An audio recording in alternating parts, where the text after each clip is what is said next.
Hey, Bob here.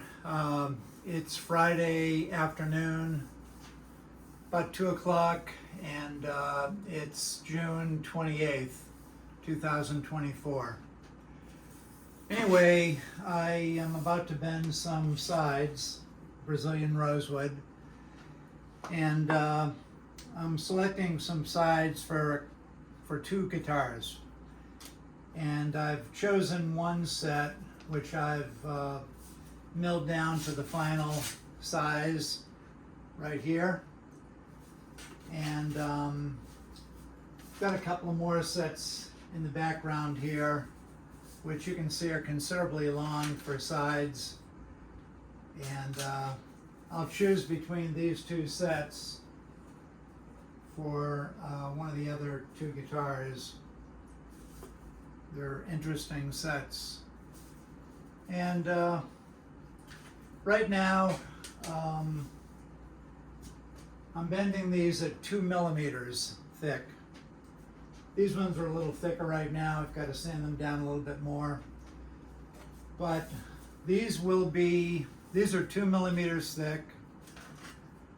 They're both Brazilian rosewood. And the first thing I do is decide if I have a long side like these ones here. You can see the difference in size. If I have a long side, I decide what part of the side I want to be on the guitar. After I make that decision, I do some cutting on the table saw. I go about 4 1/16 wide, 2 millimeters thick on Brazilian, and the length of my side is 28 5/8 inches. So I add another 1.5 inches on each end of the cut line. The waist is at 11.5, I believe. Let me double check my ruler. Yeah. So 11.5 from the center line of the guitar, 11.5 back is where my bend will be. Okay, so 28 5/8 long plus 1.5 inches on each end, be 31 5/8. I'm only going to bend one at a time. I've already decided what end I want at the bottom and what end I want at the top, and I've decided which I want to be the left side, which is the side that will face me when I play guitar, and which one I want to be the right. So these are both ready to bend. I'll bend one today and I'll bend the other tomorrow. The actual bending process on this machine that I built, and I made this from the Charles Fox plan. About 30 years ago I made this. And it works great. I still have the same 3 200-watt light bulbs which provide the heat. There's 3 200-watt light bulbs. The inside of this form is lined with aluminum flashing, and this is a stainless steel bendable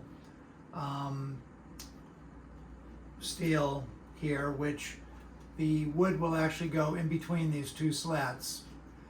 Also, I have located I'll pull this out for a moment. I don't need it right, so it's a little hard to get out. I'll bring this up to the camera, hopefully you can see it. This little bar in the middle has 2 pins in it. And these 2 pins line up with 2 pins in the stainless steel, so that this will always index itself into these 2 pins, okay? Now I did alter the Charles Fox, oops, I'm too low. I did alter the Charles Fox plan just a little bit years ago. I made some slight improvements that I thought were a good idea. And It's been great. It's never given me a problem. It works great. Indian rosewood I can bend all the way up to 2.5 millimeters. Brazilian, I bend it at 2 millimeters. If I want it to be thicker, I will laminate sides. I'll laminate rosewood with rosewood or rosewood with mahogany. In the old days, you could do it with cypress, but cypress has gotten so expensive, I won't laminate with cypress. So anyway, I'm just trying to give you an idea of what I do here. I've got these sides all ready to bend. I've got some water here with a couple of rags, some rags which I can wet the water with. I can wet the rosewood with. I've got a flashlight which I use for lining up the pins to the stainless steel. And also on the edge of my side, I have some marks here. I'll put it up to the camera. Perhaps you can see a little pink line here. And on the edge of the board, there's a pink mark and another pink mark. And essentially, when this side is in between the slats, I will actually look in between this opening here, and I will line up that pink line or pink mark on the end of the board, on the edge of the board. I'll line that up perfectly on those pins. I'll literally center it on those pins, so I know I'm exactly in the middle.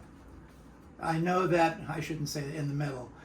I know that my waistline is going to be right in the center, which is the deepest part of the curve, this concave curve here. So in other words, that line will go right to the center of that gully, if you will. The slats are 6 inches wide. The board is just slightly over 4 inches wide. So I will take a skinny little ruler right here, and I will go in between the two slats on my side, not on your side. I'll stick it in here and make sure that I have 1 inch exactly remaining. I like to center these, and as long as I have the same measurement, 1 inch here and 1 inch here, and I get that waist right on the middle of this metal bar where the pins are, I know that everything will be square. I won't be bending out of square, okay? I've also marked, of course, this is the face. I put an F on here so I don't get mixed up. FL, face and left side, okay? And yeah, I think that's about it. These are relatively stiff. I don't think I'll have any problem bending them.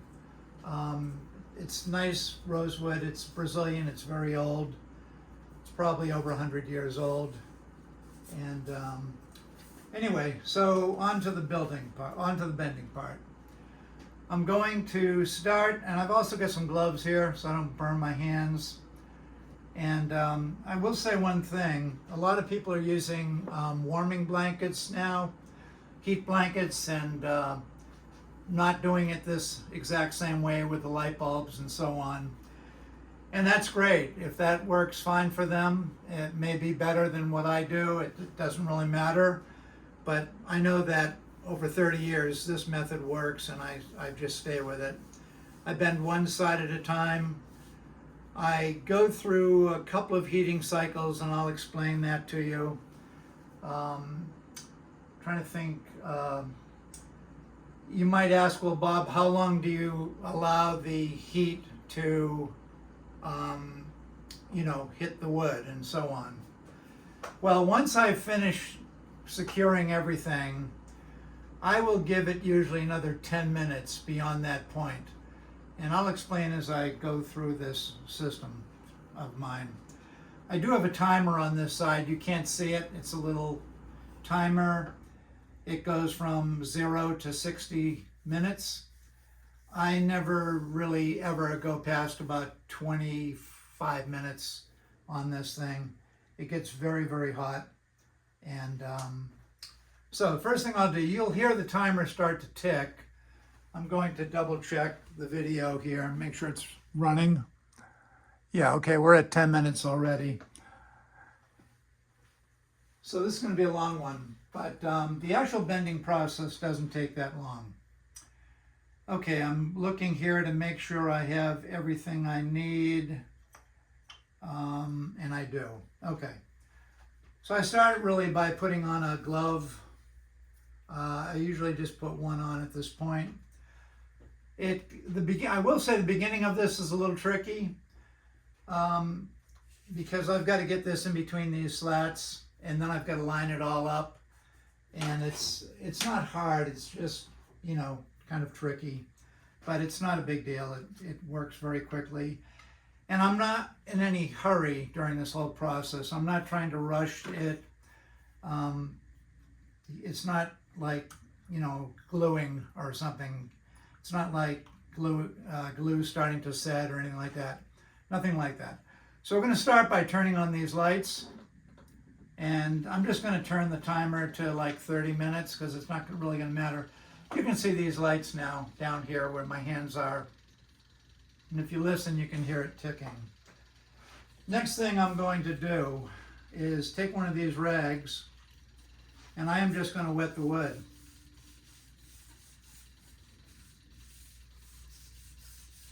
Because I used a wax colored pencil,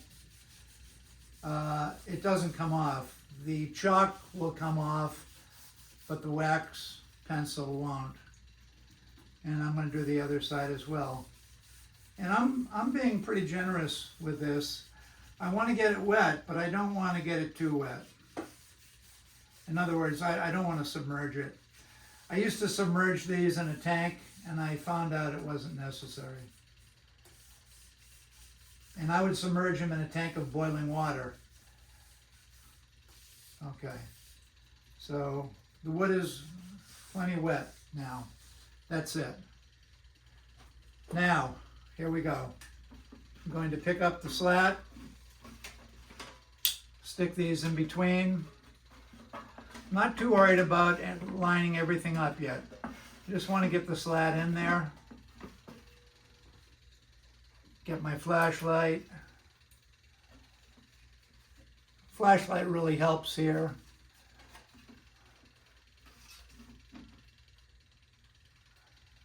And lining it up. Okay, more or less, right about there. Now, I want to make sure that the board is parallel to the slats. I also like to pull the bar with the pins in it. I like to locate the pins into the bottom slat. This hole's drilled in this stainless steel. You're not going to see me for a moment because I'm actually making sure I'm 1 inch from the edge with this piece of wood. Okay, I'm going to put my other glove on. This is getting very, very hot right now. I can actually smell the wood starting to cook a bit. Now I'm going to line up this top slat, more or less. That's as close as I'll get right at the moment. I'm going to put this spring here, just put it into the thing, lift everything up, okay? Now I'm going to start getting a little more serious here. The wood is in there.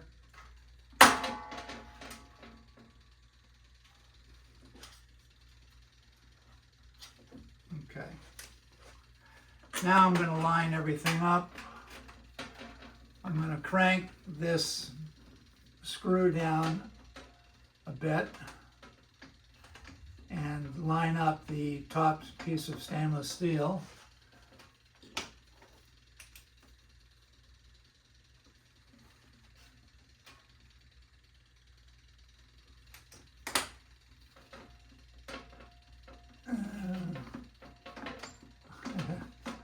There it is, I think. Yeah, there it is. Okay, cool. I'm going to bring this down a bit. So what I've just done is I've put the pin, not only is the pin going through the bottom piece of stainless steel, the pin is also going through the top. I'll line it up over here, and I've already got it good. I can also see my mark, and I'm going to put that mark so that it's centered right on that pin. Same on this side. I'm going to double check and make sure that my board is on that pin, and it actually wasn't. It was off a little bit. Now I'm going to double check my measurement here. It's just a hair under 1 inch, and they're looking very good. I'm going to start bringing this down now. Everything's lined up. So I'm just bringing this down so that the bottom of the stainless steel touches this frame here. Okay, this bottom edge is just touching the wood here and here. Now, before I go ahead and start clamping this down, I'm going to check my alignment one more time with my flashlight. And this is lined up perfect. Same with this side. It's much easier to do this than to just explain it. And I think it is. I have to look a little closer. Yeah, that's great. Right there is my mark. Couldn't be better. Okay. So basically, what I'm doing is I'm assuring myself that I bend this squarely. And it's looking very good. So now we're going to start the process. I'm going to bring it down a little bit. I like to take all of that time that I just took, I like to take a glue brush, a clean one, and I like to go in and just put a little more water in that middle area. That's going to turn to steam. Just sort of paint some water in there. Same on this side. Water creates steam. Okay, no biggie, that's it. Now, I'm going down. Now also, this bar, I monitor it. Right now I'm about 1.25 inches to the bottom of the slot. It's going to ground out at the bottom of the slot. So I'll give this, I do it slowly, it is Brazilian. And Brazilian can be a little bit harder to bend than Indian. So about every 15 seconds, especially now because it's not bending much at this point. But once I sock it down into that, once I push this bar down, what's happening is this center block is pushing, it's shaped like the waist of the guitar. It's pushing everything down into the form is what's happening right now. And I've got a long ways to go. I don't crank it like, crazy. I just do a little bit at a time. And I also listen very carefully for cracking. There was a time when I was watching Manuel Velasquez bend some sides. He was kind and giving me a demonstration, and he went a little too fast. He doesn't use a machine like this. He does it he bends it on a hot pipe by hand to start with, and he does have a machine, but it's not like this one. And he cracked the sides, both of them, right in front of me. I could hear it crack, and I know that sound. Okay, so now that it's starting to go down into the grooves, I don't like to lose too much heat, so I take these surgical towels that my wife gets from the hospital. She was a nurse for 45 years, and these were sterile towels that would have been used in an operation. Just a couple on each. It sort of keeps everything nice and hot on the top, So I've got about 3/8 of an inch further that I can bend. This block here, the screw is attached to the block. It's forcing the block down into the form. And this is the bottom side. This bar is on the opposite side of the stainless steel slats. And it's keeping everything under pressure. Pressure going up and pressure going down.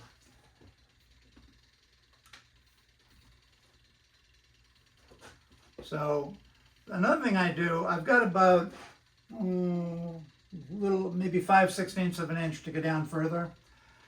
Another thing that I start to do myself, I kind of combine bending by hand and bending with the form at the same time, bending with the machine. And you'll see as I get a little closer.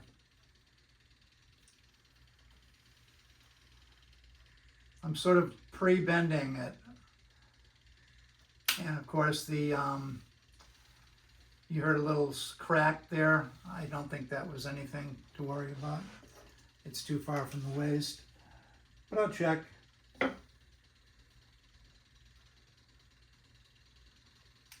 This particular wood was very knotty. It's nice Brazilian, but it did have some knots in it. I've got about less than 1/4 of an inch to push this down until everything is tight in the form. You can see I'm already starting to bend. And I can tell you by the feel that it's bending fairly easy.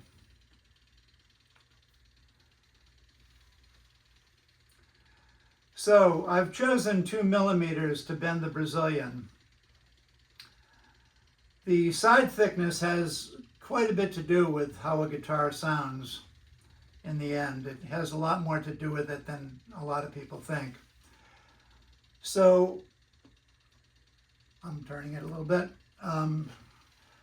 So anyway, on these 2 guitars that I'm making, I've decided to make single sides. I didn't want the kind of sound that double sides make, even though I love that sound. On these 2, I want old-fashioned single sides. Okay, I'm about 1/16 of an inch from the bottom of the groove, which tells me that's as far as I can go. I designed this thing a long time ago, and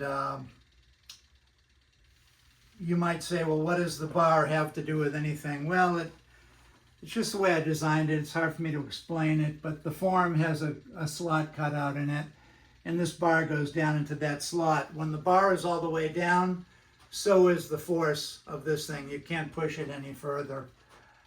The bar actually goes a little bit beyond where this block will push it. Okay? All right, so I'm going to go all the way now. And I'm going really tight here now. So it's all the way in. At this point, my hands are going to do the bending slowly. The bottom bout, my right hand over here, well, this is easy to bend. It's the upper bout, this left hand. That's the hardest one to bend. And I do it very slowly.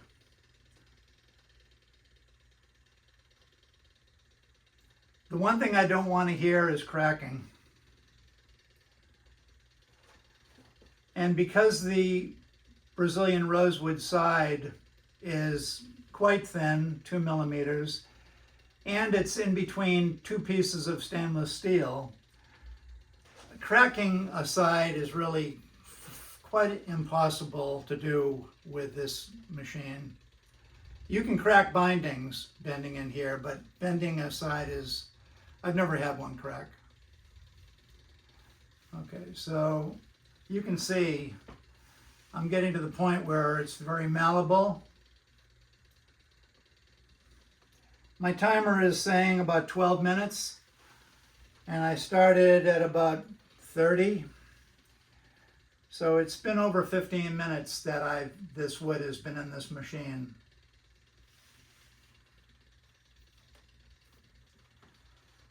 Okay. At this point, I'm going to bring the bottom, I'm almost there. My arms are starting to hurt, so I will lean into this side a little bit over here. I'm pushing with my whole body. I'm not pushing hard, it's just, you're keeping sort of a constant pressure on it here. And you can see I'm pulling the bottom in now, it's almost all the way in.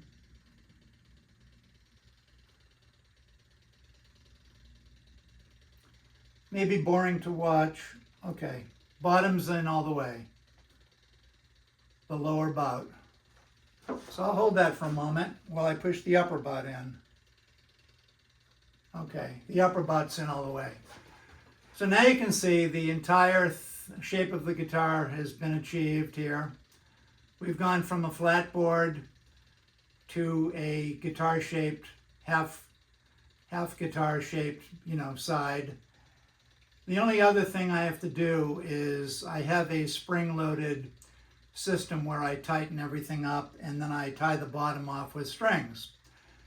I'm just going to hold this here for a couple of minutes while it sort of, keeps its shape. And the bottom will spring back. I'm not going to let the top go. At this point, I'm going to let the bottom go back. Pull off my glove. I've got some strings down here at the bottom. They go through a little hook eye, a little screw eye. And I'm not worried about full tightness now. This will get cleated off at the bottom.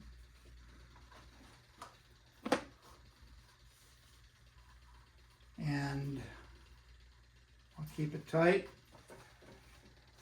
And if you look down here where the flashlight is, you'll see that this string goes into the cleat.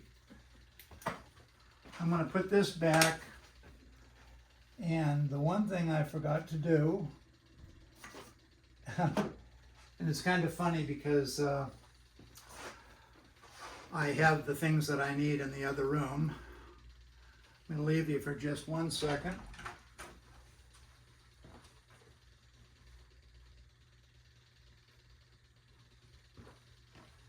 So I've got these two steel bench dogs that I use on my workbench. And I basically use them to hold this surgical, these surgical towels on. Okay, so I'm gonna put my glove back on. That side's all done. This side I've already pre-bent. I'm going to put the strings into the eye. There's an eye here which guides them down to the cleat.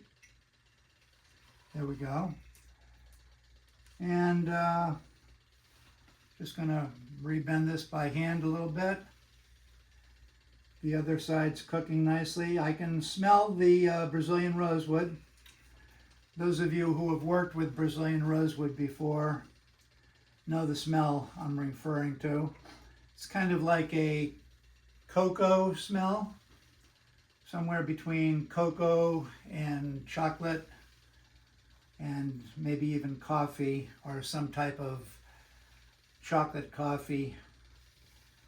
It's got a Brazilian rosewood has a beautiful smell. Okay, so now we've got that in place. It's all the way in. I usually take my chin and put that weight right there while I tie the bottom off. Okay? Okay, so essentially now the side is bent. Okay? However, there's another step. I have these handles that I made years and years ago, and this is the next step. I have a little offcut of a piece of shingle. I put it there so I don't damage the wood too much. And then I put these springs on, one here, one on the other side, and I very slowly will pull these down. There's quite a bit of pressure from the springs, and I'm basically like squeegeeing here, but what it's really doing is it's pulling that wood in really tight to the form.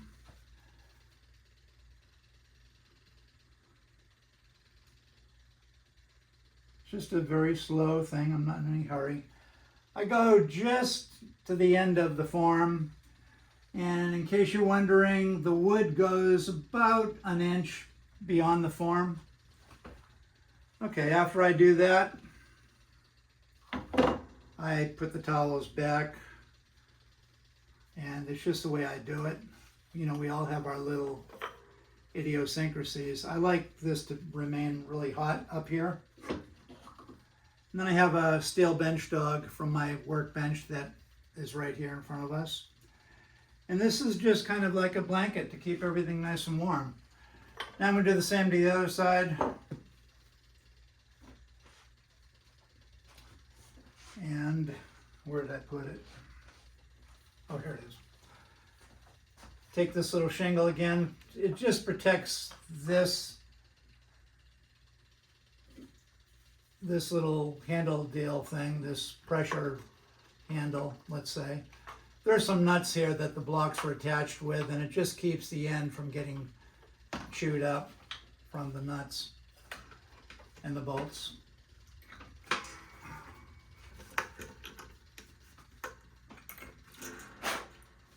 Okay, same thing here.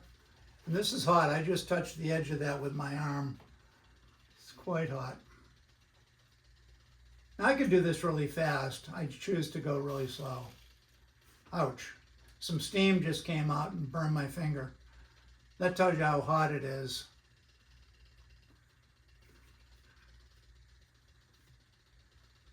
I'm usually a little faster than this, but I'm explaining everything, so it's taking a bit longer. And that's it. I'm done. I will put a couple of towels here.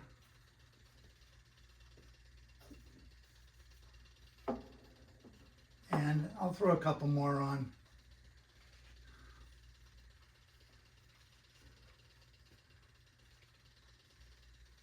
I have them, you know, it just keeps everything nice and hot in there. I've got 5 minutes left on the timer.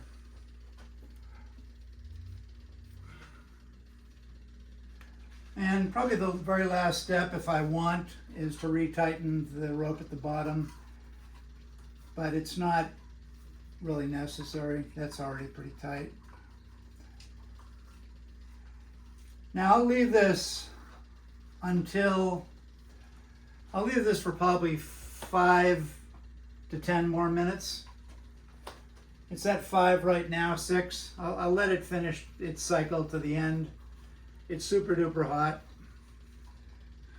Don't ask me how many degrees. I don't burn the wood, I can tell you that. It does not burn. It will if I'm not careful. Now that was Brazilian rosewood. If I'm heating maple or cypress, I'll go a shorter time. I'll work a little bit faster because I definitely don't want to burn maple or cypress or any light colored wood, mahogany, whatever. And that's it. I'm going to let this finish heating. It's just about 5 more minutes and that'll be it. I'm going to let it cool off, and sometime, it's 2:30 now, maybe at 9 o'clock tonight I'll come out here and I will give it maybe about a 10-minute heat cycle.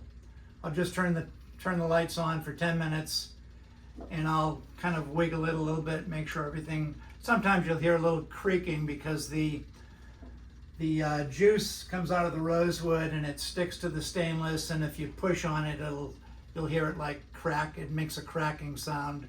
It's not cracking. But anyway, and then I'll take this out tomorrow, probably tomorrow this time, and I'll bend the other one.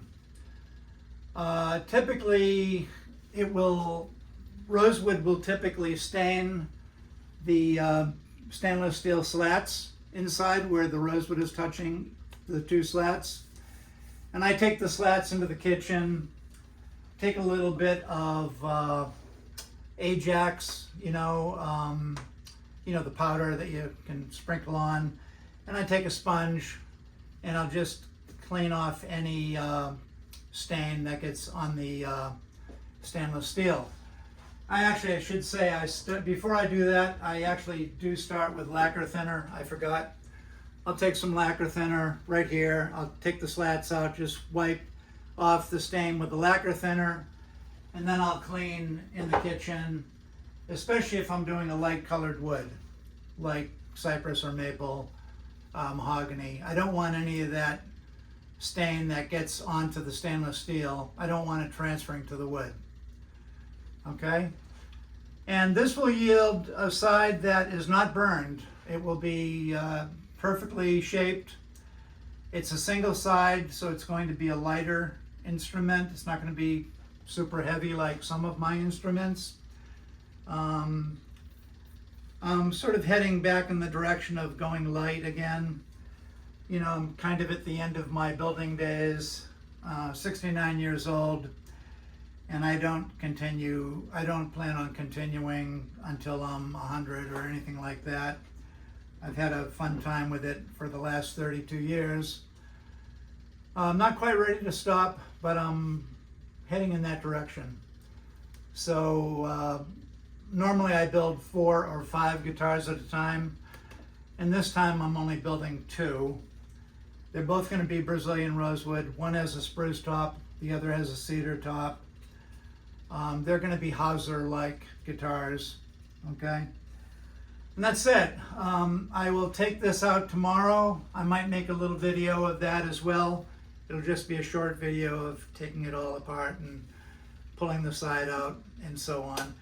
There goes the light. I don't know if you saw it, but the light just went off, which means that the time is up. And it's good. I always let it go about, after I finish the bending, I let it go for 6 or 7 or 8 more minutes. Now to be safe, I just unplugged the power cord. So right now there's no power going to this machine. I can tell you that even through these thick blankets here, these towels, these surgical towels, I can feel quite a lot of heat coming through. This thing gets really hot. And you'd say, well, Bob, you should really know the temperature. Well, when you've been doing something for a long time and it's been successful, you don't really have to know the number. What you have to know is if you're burning it, then you've got to put it in there for less time. But I don't burn it. I don't have to scrape off any charcoal or anything like that. It's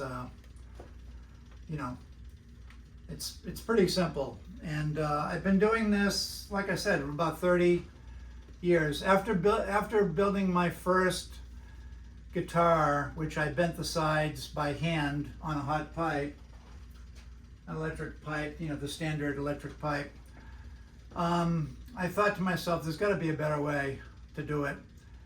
And I took a long time doing this today. Usually I can bend one of these in 20 minutes and be done, totally done, and so on. And being Friday afternoon, I glued up a 3-piece back over here. You can't quite see it, but you can see the edge of the clamps. I glued up a 3-piece back this morning, and which goes to this very guitar. So I'm trying to put together the components of this instrument. And when I build a guitar, if I build, let's say I build more than 2 at a time, or 3 or 4 or 5 at a time, I find that it's a good idea to not think about building 4 or 5 simultaneously. In my mind, I really focus in on building the one, even though there's 4 or 5 going on simultaneously. I make believe I'm just building one.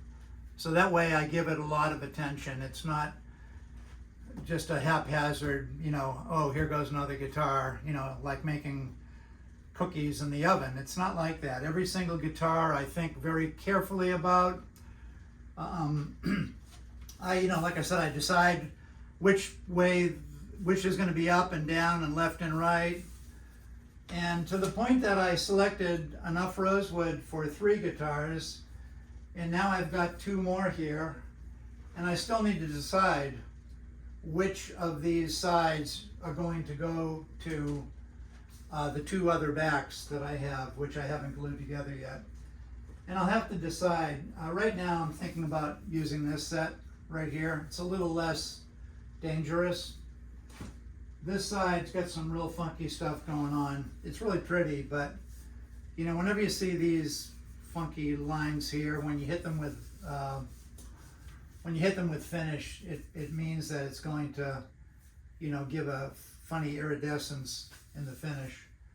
So you have to sort of commit yourself to it. On one aspect, they're really cool and freaky looking. They're certainly not quarter sawn, but they are dramatic looking. This one's got your classic spider webbing. Not a lot, but it's got one in there. And I will make sure I save all of that. When I trim this down, these are a little bit wide right now. They're more than 4 and less than 5. They're about 4 5/8 wide. I will cut it, I'll rip it down on the table, so I'll take off this side so that the spider webbing is kind of closer to the middle. And this is more garbage wood over here anyway. Just some little problems, a couple of wormholes and so on. So yeah, like I said, everyone gets a lot of attention. I'm not cranking these out. I build these very slowly, and yeah. So that's it. Lights are off. It's still hot in here. I will let it cool down for several hours, and later tonight I'll pop it on for another 20 minutes and just reheat it. So it sort of double sets the bend. Okay? So anyway, hope you enjoyed this. Hopefully I didn't leave out any important things. I don't think I did, but when you make these videos, there's always something you wish you had said. Okay, Bob signing out. Take care.